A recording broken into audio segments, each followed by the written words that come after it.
Hello friends, welcome back to our new video. आज हम इस वीडियो में एक लाइफ साइंस और बायोलॉजिकल साइंस के जॉब वैकेंसी के बारे में डिस्कस करेंगे जो सेंट्रल गवर्नमेंट के एक ऑर्गेनाइजेशन के द्वारा रिलीज किया गया है, जो है आईसीएमआर एनआईएमआर से।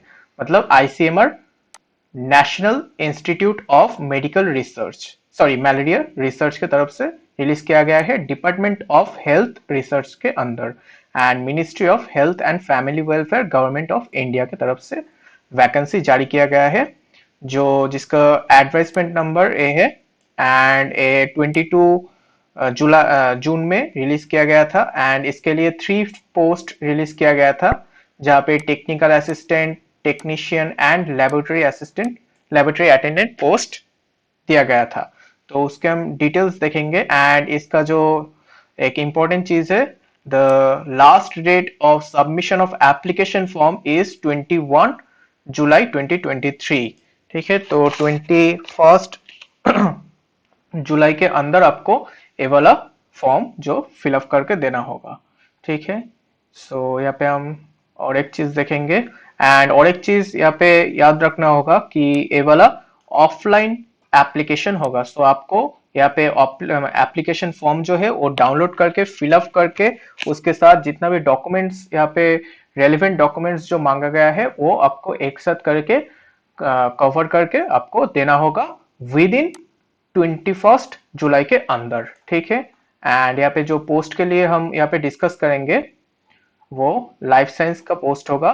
फर्स्ट जो पोस्ट है वो है पोस्ट कोड है TALS and name of the post है टेक्निकल असिस्टेंट लाइफ साइंस। ठीक है, एंड इसका पे लेवल है पे लेवल 6, जिसका बेसिक पे होगा 35,400 टू 1,12,400। ठीक है, एंड इसके लिए पोस्ट जो है टोटल 17 पोस्ट रिलीज किया गया है। उसमें से अनरिजर्व कैटेगरी के लिए 9 पोस्ट है, SC के लिए 2, ST 1, OBC 4, EWS 1।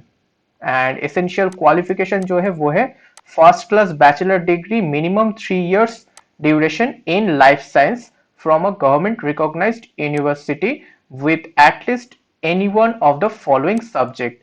आपको फर्स्ट क्लास बैचलर डिग्री होना चाहिए इन लाइफ साइंस एंड उसके साथ किसमें आपको कौन कौन से सब्जेक्ट होना चाहिए लाइफ साइंस के, जो एखाने मेंशन किया गया है zoology, chemistry, biotechnology, biochemistry, microbiology, biostatistics, environmental science, virology, molecular biology, immunology, parasitology. So 11 types of जो सब्जेक्ट्स है, सभी सब्जेक्ट के जो कैंडिडेट जिसके पास बैचलर डिग्री है एंड फर्स्ट क्लास डिग्री है वो यहाँ पे अप्लाई कर सकते हैं। ठीक है, एंड अपर एज लिमिट जो है इस पोस्ट के लिए वो है 30 years। सो नेक्स्ट जो हम पोस्ट देखेंगे जो बायोलॉजिकल साइंस के रिलेटेड है वो है technician post, technician post life science. ठीक है, एंड इसमें जो पे लेवल है पे लेवल 2, उसका जो सैलरी होगा वो बेसिक सैलरी 19,900 टू 63,200। एंड इसका जो पोस्ट होगा वो यूआर कैटेगरी के लिए टोटल पोस्ट है 40 एंड यूआर के लिए 18, SC 4, ST 2, OBC 12, EWS 4। And इसके लिए जो एसेंशियल क्वालिफिकेशन चाहिए वो है 12th और intermediate pass in science subject with 55% marks from a government recognised board and at least 1 year diploma in medical laboratory technology from a government recognized institution। So आपको 12th पास होना चाहिए 55 marks के साथ and आपको at least 1 year diploma in medical laboratory technology का experience चाहिए। ठीक है, सॉरी डिप्लोमा चाहिए मेडिकल लैबोरेटरी टेक्नोलॉजी में। एंड इसके लिए जो अपर एज लिमिट होगा वो 28 years होगा। सो ये दोनों ही पोस्ट था और एक जो था वो जनरल पोस्ट है, वो लेबोरेटरी अटेंडेंट का पोस्ट है, वो पे लेवल 1 का है। एंड इसके लिए टोटल 4 पोस्ट है जो क्लास 10 पास एंड 50% मार्क्स चाहिए and 1 year experience in a government recognised और अप्रूव रजिस्टर्ड लेबोरेटरी में आपको काम करना होगा 1 year के लिए, 1 year एक्सपीरियंस चाहिए। इसका अपर एज लिमिट होगा 25 years। ठीक है, सो कैसे आपको अप्लाई करना होगा इसके लिए, The candidate wish to apply to the post for the post of technical assistant, technician and laboratory attendant should submit duly completed application form attached with the advertisement as part 1 and part 2। तो इसके साथ part 1 part 2 करके जो application form दिया गया है उसको आपको डाउनलोड करके फिलअप करके उसके साथ जितना भी रेलिवेंट डॉक्यूमेंट्स होगा वो सब कुछ देना होगा। ठीक है, एंड यहाँ पे और कुछ मेंशन किया गया, the duly completed application form including part 1 and part 2 should be sent in a sealed covered envelope subscribing application for the post of name of the post on the envelope to the director National Institute of Malaria Research and इस ये जो address दिया गया है इस address में आपको जो आपका जो एनवेलप होगा एनवेलप के ऊपर application for the post of जिसका नाम होगा जिस पोस्ट के लिए आप अप्लाई करेंगे उसका पोस्ट नेम देके आपको यहाँ पे लिखकर ये वाला जो एड्रेस दिया गया है इसमें आपको भेजना होगा स्पीड पोस्ट करके। ठीक है, with in 21 July.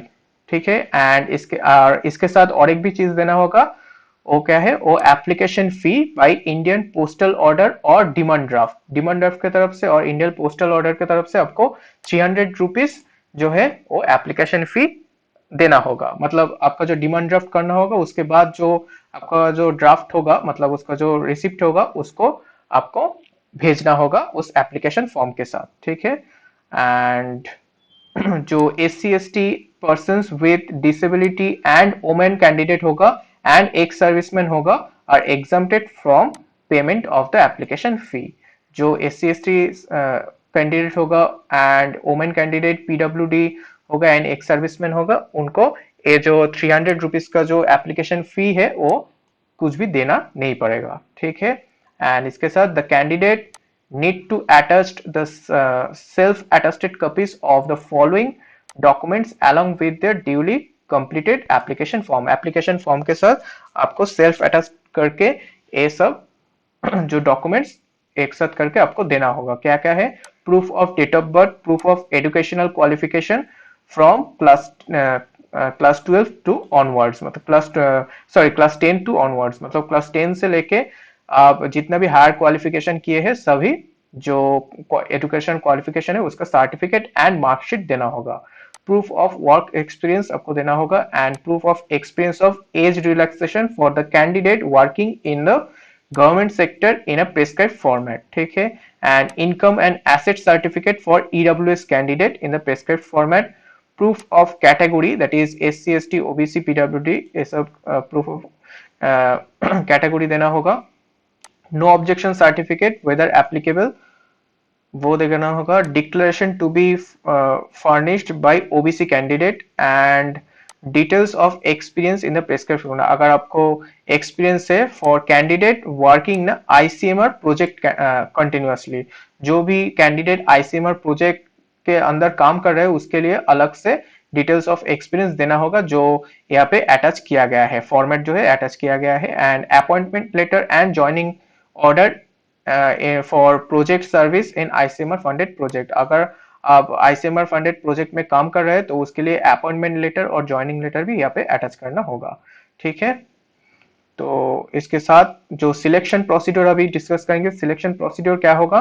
So selection for the post of technical assistant, technician and laboratory attendant will be through written test, और रिटन टेस्ट के द्वारा लिया जाएगा and candidate securing highest marks in the written examination will be selected in order of their merit in the written examination as DOPT guidelines and subject to fulfilling all the eligibility criteria, and the syllabus and marking of the written examination is given in annexure 4। okay, so syllabus यहाँ पे दिया गया है, syllabus भी दिया गया है and guidelines दिया गया है, कैसे कौन सी प्रोसीड्योर में ये वाला फिलअप होगा सब कुछ यहाँ पे दिया गया है। ठीक है, और यहाँ पे ज्यादा कुछ नहीं है तो देख सकते हैं। और एक चीज है जैसे कि all the post carry all Indian transfer liability. So मतलब यहाँ पे यही लिखा गया कि आपको कोई भी जगह पे, इंडिया की कोई भी जगह पे आपको ट्रांसफर किया जा सकता है और आपका ये जो पोस्ट, आप जब सिलेक्ट होंगे, अगर आप सिलेक्ट होंगे तो आपका जो पोस्ट होगा वो इंडिया के कोई भी आईसीएमआर जो लैब होगा वहां पे आपको भेजा जा सकता है। द सिलेक्टेड कैंडिडेट में be posted at any of the institute or center under the control of ICMR and at any field unit of the NIMR and located in different parts of the country. The selected candidate may be asked to report at any of the institute or center of the ICMR or any of the field unit of NIMR. So no TA and DA shall be considered in this case. ठीक है, तो ये सब ध्यान रख के आपको ये वाला फॉर्म फिलअप करना होगा। And separate application form should be filled for each post. हर एक पोस्ट के लिए आपको हर एक अलग अलग एप्लीकेशन फॉर्म भेजना होगा। And single application for multiple post will not be allowed. एक सिंगल एप्लीकेशन के लिए, मतलब एक सिंगल पोस्ट के लिए एक ही सिंगल, सॉरी, अलग अलग पोस्ट के लिए आप एक ही सिंगल एप्लीकेशन नहीं कर सकते हैं। ठीक है, तो ये सभी था। और इसके बाद हम इसका जो सिलेबस होगा वो हम एक बार देख लेंगे। सिलेबस जहाँ पे भी देंगे वो वाला देखना है। सो यहाँ पे सिलेबस मेंशन किया गया है। सो सिलेबस में दिया गया है कि टेक्निकल असिस्टेंट जो लाइफ साइंस का पोस्ट होगा उसके लिए आपका सेक्शन ए में रहेगा general intelligence and reasoning. Section B में आएगा जिसका जनरल सेक्शन ए में जो होगा उसका जो क्वेश्चन होगा 15 एंड मार्क्स होगा 15। एंड उसके बाद सेक्शन बी जिसके लिए general awareness including current affairs, इसके लिए 15 marks 15 MCQ, sorry 15 question 15 marks है। एंड सेक्शन सी में है quantitative aptitude 15 question 15 marks. And section D में है English language 15 question 15 marks. And last में है सेक्शन ई जहाँ पे ट्रेड और सब्जेक्ट रिलेटेड, मतलब अगर आपका लाइफ साइंस है तो लाइफ साइंस रिलेटेड आपको क्वेश्चन आएगा 40 क्वेश्चन 40 मार्क्स। ठीक है, and the total duration will be 2 hours and there will be a negative marking. So for every wrong answer 0.25 marks will be deducted and total marks होगा 100, total question भी होगा 100। ठीक है, and जो technician का post होगा उसके लिए भी सेम ही सब कुछ होगा, मतलब जो भी प्रोसीड्योर पहले वाला में था टेक्निकल असिस्टेंट के लिए, टेक्नीशियन के लिए भी सेम ही प्रोसीड्योर होगा। ठीक है, और लेबोरेटरी अटेंडेंट के लिए भी सेम प्रोसीड्योर होगा। ठीक है, तो सबके लिए सिलेबस अलग अलग, मतलब सिलेबस सब एक ही है, अलग अलग एग्जाम होगा। ठीक है, तो यही था आज का job notification, government, central government का जॉब नोटिफिकेशन फ्रॉम आईसीएमआर। ठीक है, so thank you for watching this video.